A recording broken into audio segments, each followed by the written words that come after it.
গল্পকথনে আপনাদের আমন্ত্রণ। পড়ছি হুমায়ূন আহমেদের আমার ছেলেবেলা। শোনা কথা। মানুষ অসম্ভব স্মৃতিধর। 90 বছরের একজন মানুষও তার ছেলেবেলার কথা মনে করতে পারে। মস্তিষ্কের অযুত নিযুত নিউরনে বিচিত্র প্রক্রিয়ায় স্মৃতি জমা হয়ে থাকে। কিছুই নষ্ট হয় না, প্রকৃতি নষ্ট হতে দেয় না। অথচ আশ্চর্য, অতি শৈশবের কোনো কথা তার মনে থাকে না। 2 বছর বা 3 বছর বয়সের কিছুই সে মনে করতে পারে না। মাতৃগর্ভের কোনো স্মৃতি থাকে না, জন্ম মুহূর্তের কোনো স্মৃতিও না। জন্ম সময়ের প্রতিটি স্মৃতি তার থাকা উচিত ছিল। এত বড় একটা ঘটনা, অথচ এই ঘটনার স্মৃতি প্রকৃতি মুছে ফেলে। মনে হয় প্রকৃতির কোনো বিশেষ উদ্দেশ্য এতে কাজ করে। প্রকৃতি হয়তো চায় না পৃথিবীর সঙ্গে প্রথম পরিচয়ের কথা আমরা মনে করে রাখি। আমি যখন মন ঠিক করে ফেললাম ছেলেবেলার কথা লিখব, তখন খুব চেষ্টা করলাম জন্ম মুহূর্তের স্মৃতির কথা মনে করতে এবং তারও পিছনে যেতে, যেমন মাতৃগর্ভ। কেমন ছিল মাতৃগর্ভের সেই অন্ধকার? আমার খুব জানতে ইচ্ছে করলো। এলএসডি নামের এক ধরনের ড্রাগ নাকি মাতৃগর্ভ এবং জন্ম মুহূর্তের স্মৃতি মনে করিয়ে দেয়। আমেরিকা থাকাকালীন এই ড্রাগের খানিকটা জোগাড় করেছিলাম। সাহসের অভাবে খেতে পারিনি, কারণ এই হেলুসিনেটিং ড্রাগ প্রায়ই মানুষের মানসিক অবস্থায় বড় রকমের ঢেউ তোলে। আসল ব্যাপার হচ্ছে, খুব পুরানো কথা আমার কিছুই মনে নেই, তবে জন্মের 4 বছর পর থেকে অনেক কিছুই আমি মনে করতে পারি। সেই সব কথাই লিখব। শুরুটা করছি শোনা কথার উপর নির্ভর করে। শোনা কথার উপর নির্ভর করাও বেশ কঠিন। একই গল্প এক একজন দেখি এক এক রকম করে বলেন। যেমন একজন বললেন, তোমার জন্মের সময় খুব ঝড় বৃষ্টি হচ্ছিল। অন্য একজন বললেন, কই না তো, প্রচণ্ড ঠান্ডা ছিল, এটা খেয়াল আছে, ঝড় বৃষ্টি তো ছিল না। আমি সবার কথা শুনে শুনে একটি ছবি দাঁড় করিয়েছি। এই ছবি খানিকটা এদিক ওদিক হতে পারে, তাতে কিছু যায় আসে না। আমি এমন কেউ না যে আমার জন্ম মুহূর্তের প্রতিটি ঘটনা হুবহু লিখতে হবে। কোনো ভুল চুক করা যাবে না। থাকুক কিছু ভুল, আমাদের জীবনের একটা বড় অংশ জুড়েই তো আছে ভুল এবং ভ্রান্তি। আমার জন্ম 13ই নভেম্বর 1948 সন, শনিবার, রাত 10:30। শুনেছি 13 সংখ্যাটাই অশুভ। এই অশুভের সঙ্গে যুক্ত হলো শনিবার। শনি মঙ্গলবারও নাকি অশুভ। রাতটাও কৃষ্ণপক্ষের। জন্ম মুহূর্তে দপ করে হারিকেন নিভে গেল। ঘরে রাখা গামলার পানি উল্টে গেল। একজন ডাক্তার, যিনি গত 3 দিন ধরে মার সঙ্গে আছেন, তিনি টর্চলাইট জেলে তার আলো ফেললেন আমার মুখে। ক্ষিপ্ত গলায় বললেন, এই জানোয়ারটা দেখি তার মাকে মেরেই ফেলছিল। আমি তখন গভীর বিস্ময়ে টর্চলাইটের ধাঁধানো আলোর দিকে তাকিয়ে আছি। চোখ বড় বড় করে দেখছি, এসব কি? অন্ধকার থেকে এ আমি কোথায় এলাম? জন্মের পরপর কাঁদতে হয়, তাই নিয়ম। চারপাশের রহস্যময় জগৎ দেখে কাঁদতেও ভুলে গিয়েছি। ডাক্তার সাহেব আমাকে কাঁদাবার জন্য ঠাস করে গালে চড় মারলেন। আমি জন্ম মুহূর্তেই মানুষের হৃদয়হীনতার পরিচয় পেয়ে আকাশ ফাটিয়ে কাঁদতে লাগলাম। ঘরে উপস্থিত আমার নানিজান আনন্দিত স্বরে বললেন, বামুন রাশির ছেলে। বামুন রাশি বলার অর্থ প্লেসেন্টার সঙ্গে যুক্ত রক্তবাহী শিরাটি বামুনের পৈতার মতো আমার গলা পেঁচিয়ে আছে। শিশুর কান্নার শব্দ আমার নানাজানের কানে যাওয়া মাত্র তিনি ছুটে এসে বললেন, ছেলে না মেয়ে? ডাক্তার সাহেব রহস্য করবার জন্য বললেন, মেয়ে, মেয়ে, ফুটফুটে মেয়ে। নানাজান তৎক্ষণাৎ আধমন মিষ্টি কিনতে লোক পাঠালেন। যখন জানলেন মেয়ে নয় ছেলে, তখন আবার লোক পাঠালেন, আধমন নয়, এবার মিষ্টি আসবে 1 মণ। এই সমাজে পুরুষ এবং নারীর অবস্থান যে ভিন্ন, তাও জন্মলগ্নেই জেনে গেলাম। নভেম্বর মাসের দুর্দান্ত শীত। গাঢ় পাহাড় থেকে উড়ে আসছে অসম্ভব শীতল হাওয়া। মাটির মালসায় আগুন করে নানিজান সেক দিয়ে আমাকে গরম করার চেষ্টা করছেন। আশেপাশের বৌঝিরা একের পর এক আসছে এবং আমাকে দেখে মুগ্ধ গলায় বলছে, সোনার পুতলা। এতক্ষণ যা লিখলাম সবই শোনা কথা, মার কাছ থেকে শোনা, কিন্তু আমার কাছে খুব বিশ্বাসযোগ্য বলে মনে হয় না, কারণ আমি ঘোর কৃষ্ণবর্ণের মানুষ। আমাকে দেখে সোনার পুতলা বলার, উচ্ছ্বাস প্রকাশ করার কিছু নেই। তাছাড়া জন্ম মুহূর্তের এত সব কথা আমার মারও মনে থাকার কথা না। তার তখন জীবন সংশয়, প্রসব বেদনায় পুরো 3 দিন কাটা মুরগির মতো ছটফট করেছেন। অতিরিক্ত রকমের রক্তক্ষরণ হচ্ছে। পারাগার মতো জায়গায় তাকে রক্ত দেবার কোনো ব্যবস্থা নেই। এই অবস্থাতেও তিনি লক্ষ্য করছেন তার সোনার পুতলা গভীর বিস্ময়ে চারপাশের পৃথিবীকে দেখছে, কাঁদতে ভুলে গেছে। এটা বিশ্বাসযোগ্য নয়। আমার ধারণা মা যা বলেছেন তা অন্যদের কাছ থেকে শুনেই বলেছেন। ধরে নিচ্ছি মা যা বলেছেন সবই সত্যি। ধরে নিচ্ছি একসময় আমার গাত্রবর্ণ কাঁচা সোনার মতো ছিল। ধরে নিচ্ছি আমার জন্মের আনন্দ প্রকাশের জন্য সেই রাতে 1 মণ মিষ্টি কিনে বিতরণ করা হয়েছিল। মিষ্টি কেনার অংশটি বিশ্বাসযোগ্য। নানাজানের অর্থবিত্ত তেমন ছিল না, কিন্তু তিনি দিলদরিয়া ধরনের মানুষ ছিলেন। আমার মা ছিলেন তার সবচেয়ে আদরের প্রথম কন্যা। বিয়ে হয়ে যাবার পরও যে কন্যার মাথার চুল তিনি নিজে পরম যত্নে আঁচড়ে দিতেন, এই অতি আদরের কন্যার বিয়ের সময়ও তিনি জমিটমি বিক্রি করে খরচের চূড়ান্ত করলেন। পিতৃহৃদয়ের মমতা প্রকাশ করলেন দুহাত খুলে টাকা খরচের মাধ্যমে। উদাহরণ দেই, মোহনগঞ্জ স্টেশন থেকে বর আসবে, হাঁটা পথে 5 মিনিটের রাস্তা। পালকির ব্যবস্থা করলেই হয়। আমার নানাজান হাতির ব্যবস্থা করলেন। সুসং দুর্গাপুর থেকে 2টি হাতি আনানো হলো। যে লোক এই কাজ করতে পারেন তিনি তার প্রিয় কন্যার প্রথম সন্তান জন্মের খবরে বাজারের সমস্ত মিষ্টি কিনে ফেলতে পারেন। আমার বাবা তখন সিলেটে বিশ্বনাথ থানার ওসি। ছেলে হবার খবর তার কাছে পৌঁছলো। তার মুখ অন্ধকার হয়ে গেল। বেচারার খুব শখ ছিল প্রথম সন্তানটি হবে মেয়ে। তিনি মেয়ের নাম ঠিক করে বসে আছেন। 1 গাদা মেয়েদের ফ্রক বানিয়েছেন, রূপার মল বানিয়েছেন। তার মেয়ে মল পায়ে দিয়ে ঝমঝম করে হাঁটবে। তিনি মুগ্ধ হয়ে দেখবেন। ছেলে হওয়ার সব পরিকল্পনা মাঠে মারা গেল। তিনি 1 গাদা ফ্রক ও রূপার মল নিয়ে ছেলেকে দেখতে গেলেন। পাঠক পাঠিকাদের জ্ঞাতার্থে জানাচ্ছি, এইসব মেয়েলি পোশাক আমাকে দীর্ঘদিন পরতে হয়। বাবাকে সন্তুষ্ট করার জন্য মা আমার মাথার চুলও লম্বা করে রেখে দেন। সেই বেনি করা চুলে রং বেরঙের রিবন পরে আমার শৈশবের শুরু। বাবা মার প্রথম সন্তান হচ্ছে চমৎকার একটি জীবন্ত খেলনা। এই খেলনার সবই ভালো। খেলনা যখন হাসে বাবা মা হাসেন, খেলনা যখন কাঁদে বাবা মার মুখ অন্ধকার হয়ে যায়। আমার বাবা মার ক্ষেত্রেও এর ব্যতিক্রম হলো না। তারা তাদের শিশুপুত্রের ভিতর নানান প্রতিভার লক্ষণ দেখে বারবার চমৎকৃত হলেন। হয়তো আমাকে চাবি দেয়া একটি ঘোড়া কিনে দেওয়া হলো। আমি সঙ্গে সঙ্গে ঘোড়া ভেঙে ফেললাম। আমার বাবা পুত্র প্রতিভায় মুগ্ধ। হাসি মুখে বললেন, দেখো দেখো ছেলের কি কৌতূহল, সে ভিতরের কলকবজা দেখতে চায়। হয়তো আমাকে খাওয়ানোর জন্য মা থালায় করে খাবার নিয়ে গেলেন। আমি সেই থালা উড়িয়ে ফেলে দিলাম। বাবা আমার প্রতিভায় মুগ্ধ। দেখো দেখো ছেলের রাগ দেখো, রাগ থাকা ভালো। এই যে থালা সে উড়িয়ে ফেলে দিল, এতে প্রমাণিত হলো তার পছন্দ অপছন্দ দুটিই খুব তীব্র। এই সময় বই ছিঁড়ে ফেলার দিকেও আমার ঝোঁক দেখা গেল। হাতের কাছে বই পাওয়া মাত্র টেনে ছিঁড়ে ফেলি। এর মধ্যেও বাবা আমার প্রতিভার লক্ষণ দেখতে পেলেন। তিনি মাকে বোঝালেন, এই যে সে বই ছিঁড়ছে তার কারণ বইয়ের লেখা সে পড়তে পারছে না, বুঝতেও পারছে না। যে জিনিস সে বুঝতে পারছে না সেই জিনিস সে নষ্ট করে দিচ্ছে। এটি প্রতিভার লক্ষণ। আদরে বাদর হয়। আমি পুরোপুরি বাদর হয়ে গেলাম এবং আমার প্রতিটি বাদরামিতে প্রতিভার লক্ষণ দেখে আমার বাবা মা বারবার চমৎকৃত হতে লাগলেন। বাবা মার সঙ্গে যুক্ত হলেন বাবার এক বন্ধু গনি সাহেব এবং তার স্ত্রী। এই নিঃসন্তান দম্পতি তাদের বুভুক্ষ হৃদয়ের সবটুকু ভালোবাসা আমার জন্য ঢেলে দিলেন। তাদের ভালোবাসার একটা ছোট্ট নমুনা দিচ্ছি। একদিন বেড়াতে এসে দেখেন আমি চামচে করে চিনি খাচ্ছি। গনি চাচা বললেন, আরে এত আগ্রহ করে চিনি খাচ্ছে, চিনি খেতে পছন্দ করে তা তো জানতাম না। তিনি তৎক্ষণাৎ বের হয়ে গেলেন, ফিরে এলেন 5 সের চিনি নিয়ে। মেঝেতে পাটি পেতে আমাকে বসিয়ে দিলেন। আমার চারদিকে চিনি ছড়িয়ে দেওয়া হলো। গনি চাচা হৃষ্টচিত্তে বললেন, খা বেটা, কত চিনি খাবি খা। আমাকে ঘিরে বাবা মার আনন্দ স্থায়ী হলো না। আমার মা অসুস্থ হয়ে পড়লেন।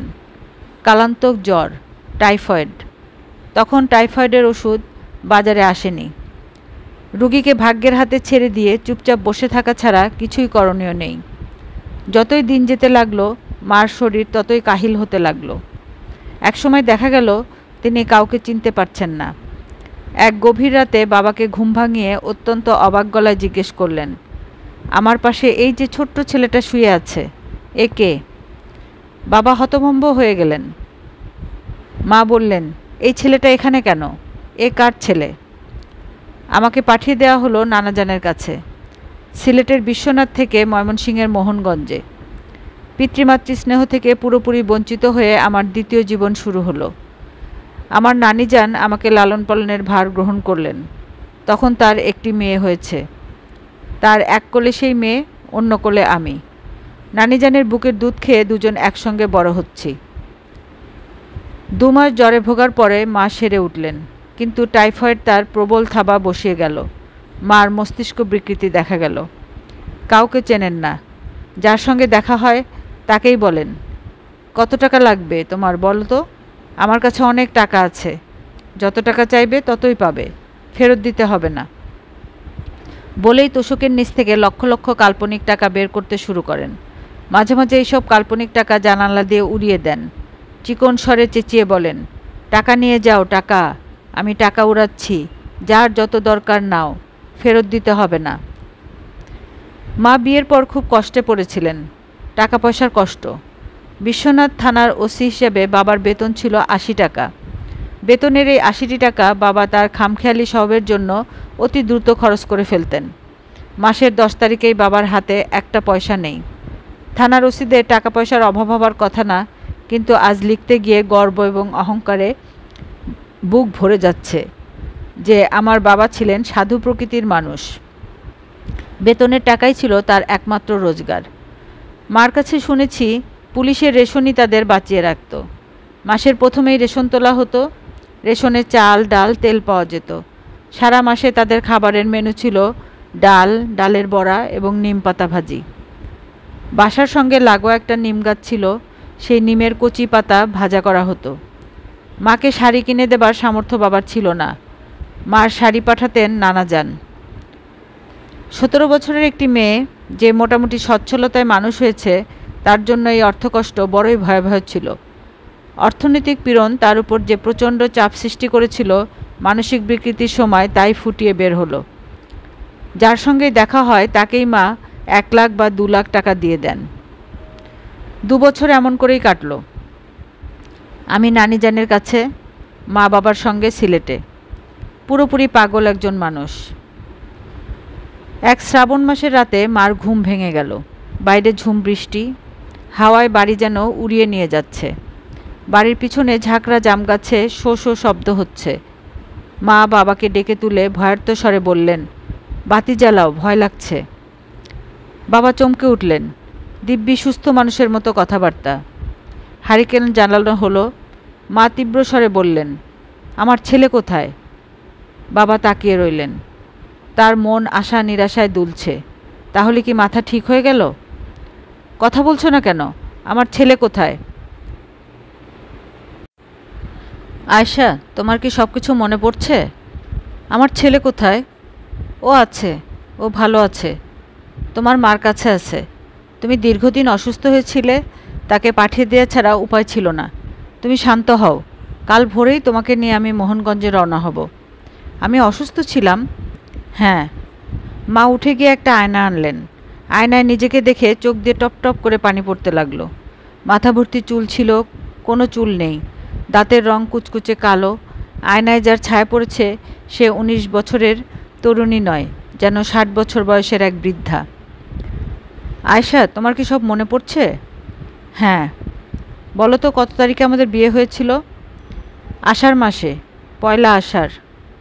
আনন্দে বাবার চোখও ভিজে উঠল। বাইরে ঝড় বৃষ্টির মাতামাতি, ঘরে নিবু নিবু হারিকেনের রহস্যময় আলো। সেই আলোয় মূর্তির মতো বসে আছেন পুত্র বিরহকাতর এক মা, যিনি এই কিছুক্ষণ আগে তার হারানো স্মৃতি ফিরে পেয়েছেন। বাবা মাকে নিয়ে মোহনগঞ্জ উপস্থিত হলেন। আমাকে মার কোলে বসিয়ে দেওয়া হলো। মা বিস্মিত হয়ে বললেন, এই কি আমার ছেলে? নানিজান বললেন, হ্যাঁ। ছেলে এত বড় কেন? ছেলের বয়স 2 বছর, বড় হবে না? কথা বলতে পারে? পারে, সব কথা বলতে পারে। মা নানিজানের দিকে তাকিয়ে কঠিন স্বরে বললেন, আমার ছেলের কোনো অনাদর হয়নি তো? নানিজান হেসে ফেললেন। আমার ছেলের সোনার মতো গায়ের রং ছিল, ও এত কালো হলো কেন? সারাদিন রোদে রোদে ঘোরে। মা যতই রাগ করেন সবাই তত হাসে। বাড়ি ভর্তি মানুষ। মাতা পুত্রের মিলন দৃশ্য দেখতে পারা ভেঙে বৌঝিরা এসেছে। আমার নানাজান আবার এক মন মিষ্টি কিনতে লোক পাঠিয়েছেন। আসরের মধ্যমণি হয়ে আমার মা একটা জলচৌকিতে আমাকে কোলে নিয়ে বসে আছেন। এই তার মুখে তৃপ্তি, এই তার চোখে জল। মেঘ ও রৌদ্রের খেলা চলছে। পৃথিবীর মধুরতম এই দৃশ্যের সবাই দেখছে মুগ্ধ হয়ে। এর মধ্যে মা সবাইকে সচকিত করে একটি ক্ষুদ্র প্রার্থনা করলেন। তিনি উচ্চস্বরে বললেন, আমার এই ছেলের শৈশব বড় কষ্টে কেটেছে। আল্লাহ, তার বাকি জীবনটা তুমি সুখে সুখে ভরে দিও। বাকি জীবনে সে যেন কোনো দুঃখ না পায়। ঈশ্বর মার এই প্রার্থনা গ্রহণ করেননি। এই ক্ষুদ্র জীবনে আমি বারবার দুঃখ পেয়েছি, বারবার হৃদয় হাহা করে উঠেছে। চারপাশের মানুষদের নিষ্ঠুরতা, হৃদয়হীনতায় আহত হয়ে কতবার মনে হয়েছে এই পৃথিবী বড়ই বিষাদময়। আমি এই পৃথিবী ছেড়ে অন্য কোনো পৃথিবীতে যেতে চাই, যে পৃথিবীতে মানুষ নেই, চারপাশে পুত্র পুষ্প শোভিত বৃক্ষরাজি। আকাশে চির পূর্ণিমার চাঁদ, যে চাঁদের ছায়া পড়েছে ময়ূরাক্ষী নামের এক নদীতে। সেই নদীর স্বচ্ছ জলে সারাক্ষণ খেলা করে জ্যোৎস্নার ফুল। দূরের বন থেকে ভেসে ভেসে আসে অপার্থিব সঙ্গীত। মা আমাকে নিয়ে সিলেটে চলে এলেন। কিছুদিন তার নিশ্চয়ই খুব সুখে কাটল। কোনো সুখই স্থায়ী হয় না। এই সুখও স্থায়ী হলো না। আবার টাইফয়েড হলো। টাইফয়েডের বীজ হয়তো লুকিয়েছিল।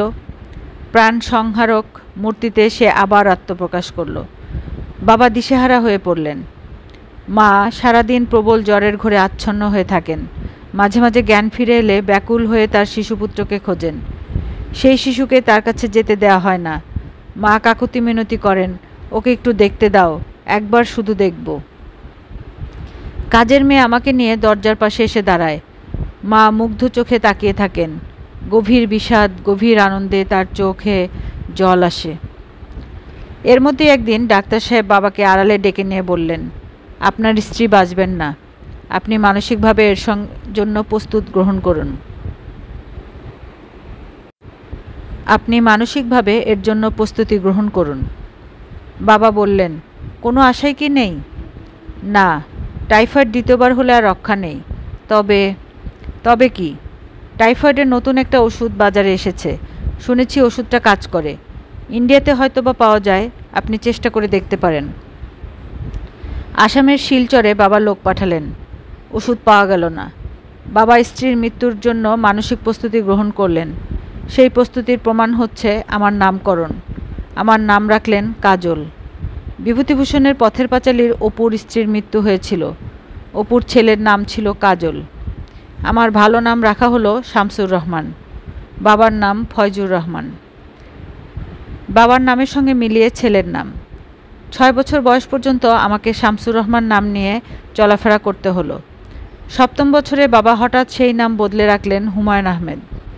বছর 2 হুমায়ুন আহমেদ নামে চলার পর আবার আমার নাম বদল দেবার ব্যবস্থা হলো। আমি কঠিন আপত্তি জানালাম। বারবার নাম বদলানো চলবে না। আমাদের সব ভাই বোনই প্রথম 6-7 বছর এক নাম, তারপরে অন্য নাম। আমার বাবার মৃত্যুর পর তার পেনশন এবং গ্র্যাচুইটির টাকা পয়সা তুলতে গিয়ে বিরাট যন্ত্রণায় পড়লাম। দেখা গেল তিনি তার টাকা পয়সা তার স্ত্রী এবং 3 ছেলে মেয়েকে দিয়ে গেছেন। কিন্তু 3 ছেলে মেয়ের যে নাম লিখে রেখে গেছেন, এখন কারোরই সেই নাম নেই। বাবা তার ছেলে মেয়ের নাম বদলেছেন, কিন্তু কাগজপত্র ঠিকঠাক করতে ভুলে গেছেন। আমি এখন আমার বিচিত্র বাবা সম্পর্কে বলবো। মৃত্যুপথযাত্রী মার প্রসঙ্গটা আপাতত থাক। শুধু এইটুকু বলে রাখি, তিনি দ্বিতীয়বার টাইফয়েডের ধাক্কাও সামলে ওঠেন জনৈক হিন্দু সাধু বাবার ফু দেয়া তারপিন তেল খেয়ে। নিতান্তই অবিশ্বাস্য ব্যাপার। তারপিন টাইফয়েডের ওষুধ নয়, নিশ্চয়ই অন্য কোনো ব্যাপার আছে। আমি যা শুনেছি তাই লিখলাম। সাধু বাবার ফু দেয়া তারপিন খেয়ে মৃত্যুর মুখ থেকে কেউ ফিরে আসবে, এই তথ্য হজম করা আমার পক্ষে বেশ কঠিন। যেহেতু মা দাবি করছেন, সেহেতু লিখছি। এবার বাবার কথা বলি। একজন অদ্ভুত বাবা। আমার ছোট ভাই মোহাম্মদ জাফর ইকবাল তার লেখা প্রথম গ্রন্থ কপটনিক সুখ দুঃখের উৎসর্গপত্রে লিখেছে, পৃথিবীর সবচেয়ে ভালো মানুষটিকে বেছে নিতে বললে আমি আমার বাবাকে বেছে নেব। বইয়ের উৎসর্গপত্রে লেখকরা সবসময় আবেগের বাড়াবাড়ি করেন। আমার ভাইয়ের এই উৎসর্গপত্র আবেগপ্রসূত ধরে নিতে খানিকটা অসুবিধা আছে। সে যদি লিখত পৃথিবীর সবচেয়ে ভালো মানুষ আমার বাবা এবং মা, তা হলো আবেগের ব্যাপারটি চলে আসতো। সে তা না করে বাবার কথাই লিখেছে। পৃথিবীর সবচেয়ে ভালো মানুষের মধ্যে মাকে ধরেনি। এর থেকে বোঝা যাচ্ছে তার উৎসর্গপত্র আবেগপ্রসূত নয়, চিন্তাভাবনা করে লেখা। ইকবালকে আমি যতটুকু চিনি, সে চিন্তাভাবনা না করে কখনো কিছু বলে না এবং লেখেও না। আমার বাবা পৃথিবীর সবচেয়ে ভালো মানুষদের একজন কিনা তা জানি না, তবে বিচিত্র একজন মানুষ তা বলতে পারি। তার মতো খেয়ালি, তার মতো আবেগবান মানুষ এখন পর্যন্ত আমার চোখে পড়েনি। আবেগ ছাড়াও তার চরিত্রে আরও সব বিস্ময়ের ব্যাপারও ছিল। তিনি ছিলেন জন স্টেইনবেকের উপন্যাস থেকে উঠে আসা এক রহস্যময় চরিত্র। সবার আগে ছোট্ট একটা ঘটনা বলি। রাত প্রায় 12টা। রংমহল সিনেমা হল থেকে সেকেন্ড শো ছবি দেখে বাবা এবং মা রিকশা করে ফিরছেন। বড় একটা দিঘির পাশ দিয়ে রিকশা যাচ্ছে। মা হঠাৎ বললেন, আহা, দেখো কি সুন্দর দিঘি, টলটল করছে পানি, ইচ্ছে করছে পানিতে গোসল করি। বাবা সঙ্গে সঙ্গে বললেন, রিকশা থামাও। রিকশাওয়ালা থামল। বাবা বললেন, চলো দিঘিতে গোসল করি।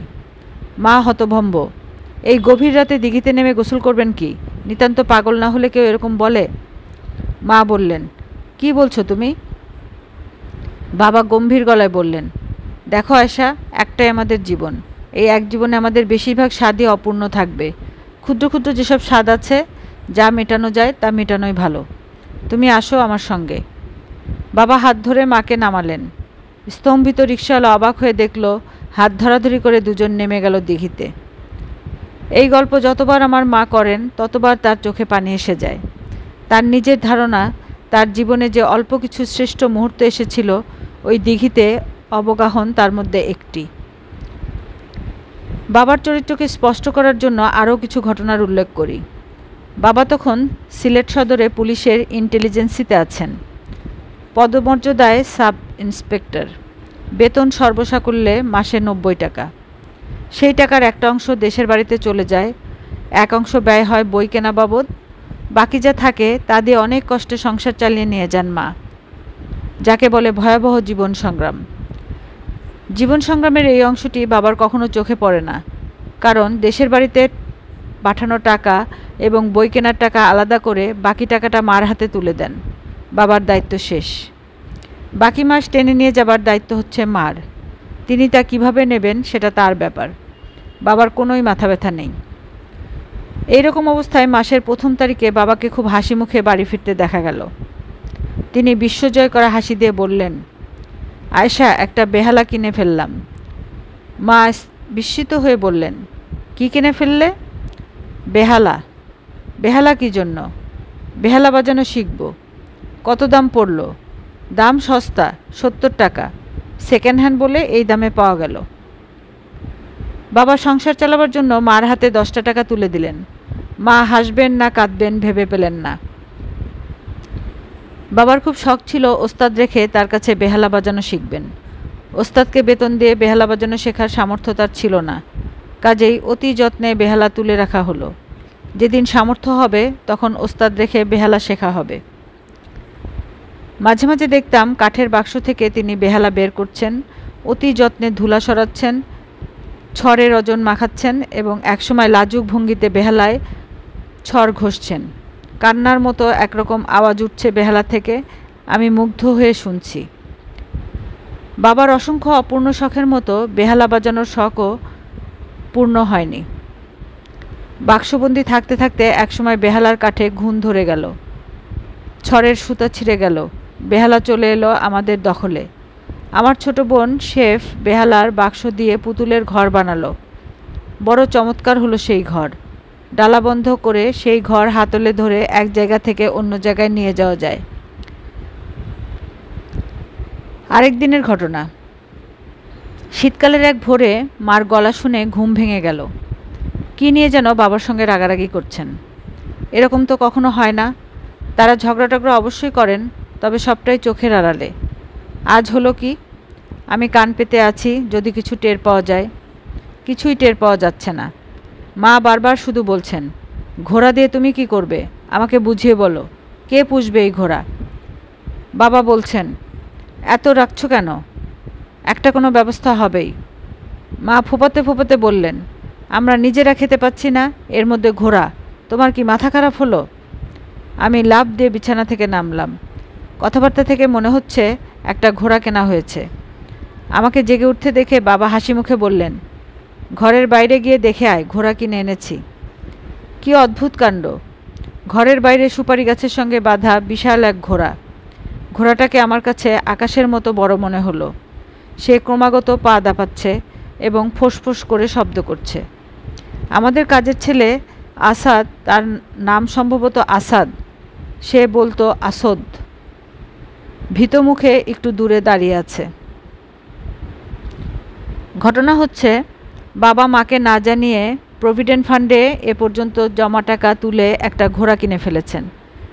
এই সেই ঘোড়া, মহাতেজী প্রাণশক্তিতে ভরপুর একটি প্রাণী, যে প্রাণীদের সঙ্গে বাবার প্রথম পরিচয় হয় সারদা পুলিশ একাডেমিতে। তার বড়ই পছন্দ হয়।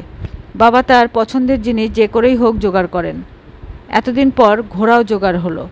তখন পুলিশ অফিসাররা ব্রিটিশ নিয়মের সূত্র ধরে ঘোড়া পুষলে অ্যালাউন্স পেতেন। বাবা আশা করছেন সেই অ্যালাউন্সের টাকাতেই এই পোষার খরচ উঠে যাবে। ঘোড়া সুপারি গাছের সঙ্গে বাঁধা। বাবা মার মধ্যে উত্তপ্ত বাক্য বিনিময় হচ্ছে। উত্তাপ পুরোটাই মা চালাচ্ছেন। বাবা শুধু কাটান দেওয়ার চেষ্টা করছেন। কি করবে তুমি এই ঘোড়া দিয়ে শুনি? সিলেট শহরে ঘোড়ায় করে ঘুরবে? অসুবিধা কি? ছেলেমেয়েরাও ঘোড়ায় চড়া শিখবে। ছেলেমেয়েরা ঘোড়ায় চড়া শিখে কি করবে? কিছু করবে না, একটা বিদ্যা শেখা থাকলো। ঘোড়ার পিছনে কত টাকা খরচ হবে সেটা ভেবেছ? এত ভাবলে বেঁচে থাকা যায় না। বেঁচে থাকা যাক আর না যাক, এই ঘোড়া তুমি এক্ষুনি বিদায় করো। পাগল হয়েছ? এত শখ করে কিনলাম। বাবা ছিলেন আবেগ নির্ভর মানুষ। যুক্তি দিয়ে তাকে টলানো মুশকিল, কিন্তু তাকেও টলতে হলো। কারণ ঘোড়া দ্বিতীয় দিনেই লাথি মেরে আসাদের পা ভেঙে ফেলল। মা হাতে অস্ত্র পেয়ে গেলেন। কঠিন গলায় বললেন, তোমার ছেলেমেয়েরা সারাক্ষণ ঘোড়াকে নিয়ে নাচানাচি করে, লাথি খেয়ে ওরা মারা পড়বে, তাই কি তুমি চাও? বাবা ঘোড়া বিক্রি করে দিলেন। সেই টাকায় কিনলেন একটা দামি কোডাক ক্যামেরা। তবে স্মৃতিচিহ্ন হিসেবে ঘোড়ার জিন রেখে দিলেন। আমাদের খেলার সামগ্রী তালিকায় আরেকটি জিনিস যুক্ত হলো। দুটি সম্পূর্ণ ভিন্ন ধরনের জিনিসের প্রতি তার আমৃত্য শখ ছিল। একটি হচ্ছে পামিস্ট্রি, অন্যটি ফটোগ্রাফি। তার কোডাক ক্যামেরা তিনি আগলে রাখতেন যক্ষের মতো। শুধু যে ছবি তুলতেন তাই না, সেই ছবি নিজেই ডেভেলপ এবং প্রিন্ট করতেন। আমার পরিষ্কার মনে আছে, আমাদের শৈশবের আনন্দময় মুহূর্তের একটি হচ্ছে বাবাকে ঘিরে আমরা বসে আছি। একটা গামলায় পানি, সেই পানিতে কিছু কাগজ ভাসছে। ধবধবে সাদা কাগজে আস্তে আস্তে মানুষের মুখের আদল ফুটতে শুরু করেছে।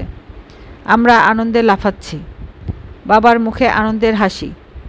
আজ থেকে 30 বছর আগের কথা লিখছি। সেই সময় পুলিশের একজন দরিদ্র সাব ইন্সপেক্টর নিতান্তই শখের কারণে ঘরে ডার্ক রুম বানিয়ে ছবি প্রিন্ট করছেন। ব্যাপারটা বেশ মজার। পামিস্ট্রি নিয়েও বাবার উৎসাহ ছিল বাড়াবাড়ি রকমের। আমার মনে হয় তার মূল ঝোঁকটা ছিল রহস্যময়তার দিকে। তিনি রহস্যের সন্ধান পেয়েছিলেন ফটোগ্রাফিতে, ঝুঁকে পড়েছেন সেদিকে। রহস্য ছিল জ্যোতিষবিদ্যায়, সেদিকেও ঝুঁকলেন। কিছুদিন পরপরই ছুটির দিনের সকালে একটা আতসী কাজ নিয়ে বসতেন।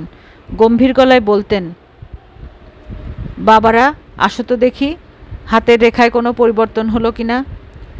একবার ইকবালের হাত দেখে বললেন, চমৎকার রেখা, চন্দ্র এবং মঙ্গলের ক্ষেত্রেও ভালো, দীর্ঘ আয়ু, তুই খুব কম করে হলেও 80 বছর বাঁচবি। সেই রাতের ঘটনা। ফুপিয়ে কান্নার শব্দে সবার ঘুম ভেঙে গেল। ইকবাল হাউমাউ করে কাঁদছে। কি হয়েছে, কি হয়েছে? সে কাঁদতে কাঁদতে বলল, 80 বছর পর আমি মরে যাব, এই জন্য খুব খারাপ লাগছে আর কান্না পাচ্ছে। বাবা বললেন, গণনায় ভুল হতে পারে, আরেকবার দেখা দরকার। কই ম্যাগনিফাইং গ্লাসটা দেখি। গভীর রাতে বাবা তার আতসী কাজ নিয়ে বসলেন। আমরা সবাই তাকে ঘিরে বসলাম। ইকবালের এক হাত বাবার হাতে, অন্য হাতে সে চোখ কসলাচ্ছে। বাবা অনেকক্ষণ খুঁটিয়ে খুঁটিয়ে দেখে বললেন, আগের গণনায় ভুল হয়েছিল। তোর হাতে আছে ইচ্ছা মৃত্যুর চিহ্ন, তোর হবে ইচ্ছা মৃত্যু। ইচ্ছা মৃত্যু কি? যতক্ষণ পর্যন্ত মরার ইচ্ছা না হবে ততক্ষণ পর্যন্ত তুই মরবি না, বেঁচে থাকবি। কোনো দিন যদি মরার ইচ্ছা না হয় তাহলে বেঁচে থাকবি, মরবি না। ইকবাল হৃষ্টচিত্তে ঘুমাতে গেল। জ্যোতিষবিদ্যা কোনো বিদ্যা নয়, জ্যোতিষবিদ্যা হচ্ছে এক ধরনের অপবিদ্যা, অপবিজ্ঞান। মানুষের ভবিষ্যৎ তার হাতের রেখায় থাকে না, থাকার কোনো কারণ নেই। তবু অত্যন্ত অস্বস্তির সঙ্গে বলছি, আমাদের সব ভাই বোন সম্পর্কে তিনি যা বলে গিয়েছিলেন তা মিলে গিয়েছিল। তিনি নিজের মৃত্যু সম্পর্কেও ভবিষ্যৎবাণী করেছিলেন। বলেছিলেন তার কপালে অপঘাত মৃত্যু লেখা, সেই মৃত্যু হবে ভয়ঙ্কর মৃত্যু। এইসব তথ্য তিনি হাত দেখে পেয়েছিলেন না অন্য কোনো সূত্রে পেয়েছিলেন আমার জানা নেই। মিলগুলি কাকতালীয় বলেই মনে হয়। জ্যোতিষশাস্ত্রের চর্চার সঙ্গে সঙ্গে তিনি আরেকটি বিষয়ে জড়িত ছিলেন, সেটাকে প্রেত চর্চা বলা হয়। প্রসঙ্গক্রমে বলি, তিনি আস্তিক মানুষ ছিলেন। আমরা কখনো তাকে রোজা ভাঙতে দেখিনি। নামাজ খুব নিয়মিত পড়তেন না, তবে রোজ রাতে এশার নামাজে দাঁড় হতেন। গম্ভীর স্বরে সূরা আবৃত্তি করতেন। পরিবেশ হয়ে উঠত রহস্যময়। আমার বাবা যে একজন রহস্যময় পুরুষ, ছেলেবেলায় তা কখনো বুঝতে পারিনি। তখন ধরেই নিয়েছিলাম সবার বাবাই এরকম। আমার বাবা আনন্দের চেয়ে আলাদা কিছু না। আমার বাবা অন্যদের চেয়ে আলাদা কিছু না। তাছাড়া বাবার সঙ্গে আমাদের কিছু দূরত্বও ছিল। ছেলেমেয়েদের প্রতি আদরের বাড়াবাড়ি তার চরিত্রে ছিল না। নিজে খুব ব্যস্তও থাকতেন। সারাদিন অফিস করে বিকেলে বই পড়তে পড়তে কেন্দ্রীয় মুসলিম সাহিত্য সংসদে ফিরতে ফিরতে রাত 9টা। দিনের পর দিন কাটত, তার সঙ্গে আমাদের কথা হতো না। এই কারণে মনে মনে চাইতাম তার যেন কোনো একটা অসুখ হয়। বাবার অসুখ খুবই মজার ব্যাপার। অসুখ হলে তিনি তার ছেলেমেয়েদের চারপাশে বসিয়ে উঁচু গলায় কবিতা আবৃত্তি করতেন। এতে নাকি তার অসুখের আরাম হতো। এই অসুখের সময়ে তিনি একবার ঘোষণা করলেন, সঞ্চয়িতা থেকে যে একটা কবিতা মুখস্থ করে তাকে শোনাতে পারবে সে 1 আনা পয়সা পাবে, 2টো মুখস্থ করলে 2 আনা। আমি বিপুল উৎসাহে কবিতা মুখস্থ করতে শুরু করলাম। এর মধ্যে কোনো কাব্যপ্রীতি কাজ করেনি। আর্থিক ব্যাপারটাই ছিল একমাত্র প্রেরণা। যথাসময়ে একটা কবিতা মুখস্থ হয়ে গেল। নাম এবার ফিরাও মোরে, দীর্ঘ কবিতা। এই দীর্ঘ কবিতাটা মুখস্থ করার পিছনে কারণ হলো এটা বাবার খুব প্রিয় কবিতা। তাদের সময় নাকি বিএ ক্লাসে পাঠ্যও ছিল। বাবা আমার কবিতা আবৃত্তি শুনলেন। কোনো ভুল না করে এই দীর্ঘ কবিতাটি বলতে পারায় তিনি আনন্দে অভিভূত হলেন। 1 আনার বদলে আমি 4 আনা পয়সা পেলাম।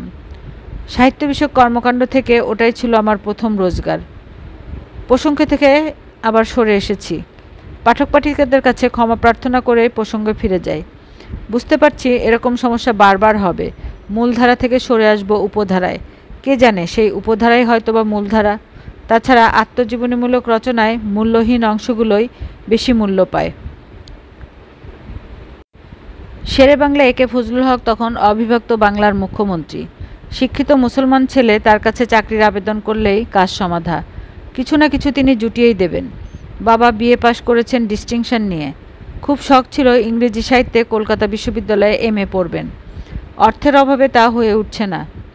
সেই সময় মুসলমান ছেলেদের চাকরি বাকরির প্রায় সব দরজাই বন্ধ। বাবা ঠিক করলেন দেখা করবেন শেরে বাংলার সঙ্গে। এই অভাব আর সহ্য করা যাচ্ছে না। অতিব্যস্ত হয়ে মুখ্যমন্ত্রী বাবাকে সাক্ষাতের সুযোগ দিলেন। তাদের মধ্যে নিম্নলিখিত কথাবার্তা হলো। বিএ পাশ করেছ? জি। ফলাফল কি? বিএতে ডিস্টিংশন ছিল। বাহ, খুব খুশি হলাম শুনে। এমএ পড়বে তো? জি জনাব, ইচ্ছা আছে। ইচ্ছা আছে বললে হবে না, পড়তেই হবে। তুমি কি আমার কাছে বিশেষ কোনো কাজে এসেছো? কোনো সাহায্য বা কোনো সুপারিশ কিংবা চাকরি? বাবার খুবই লজ্জা লাগলো। তিনি বললেন, জি না, আমি আপনার সঙ্গে দেখা করতে এসেছি, অন্য কোনো কারণে না। শেরে বাংলা বেশ কিছুক্ষণ বাবার দিকে তাকিয়ে থেকে বললেন, সবাই আমার কাছে তদবির নিয়ে আসে। অনেক দিন পর একজনকে পাওয়া গেল যে কোনো তদবির নিয়ে আসেনি। আমি খুব আনন্দিত হলাম। তুমি এমএ পাশ করার পরে পেশা হিসেবে শিক্ষকতা বেছে নেবে। আমার ধারণা তুমি ভালো শিক্ষক হবে। অভাব অনটনে বাবার জীবন বিপর্যস্ত হয়ে গেল। চাকরির দরখাস্ত করেন, চাকরি পান না। এর মধ্যে বিয়েও করে ফেলেছেন। স্ত্রীকে নিজের কাছে এনে রাখার সামর্থ্য নেই। ঘোর অমানিশা। এই অবস্থায় কি মনে করে তিনি ব্রিটিশ সরকারের বেঙ্গল পুলিশে সাব ইন্সপেক্টরের পরীক্ষায় বসলেন।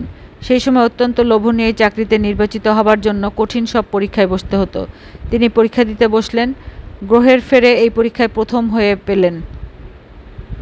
ট্রেনিং নিতে গেলেন পুলিশ একাডেমি সর্দায়। জীবনের শেষ দিন পর্যন্ত পুলিশের চাকরিটি তিনি নিষ্ঠার সঙ্গে করেছেন।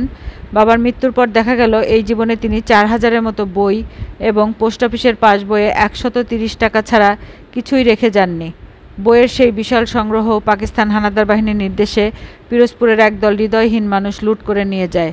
বাবাকে ধরে নিয়ে যায় বালেশ্বর নদীর তীরে। পাকিস্তান সেনাবাহিনীর বিরুদ্ধে বিদ্রোহের কারণে তাকে গুলি করে হত্যা করা হয়।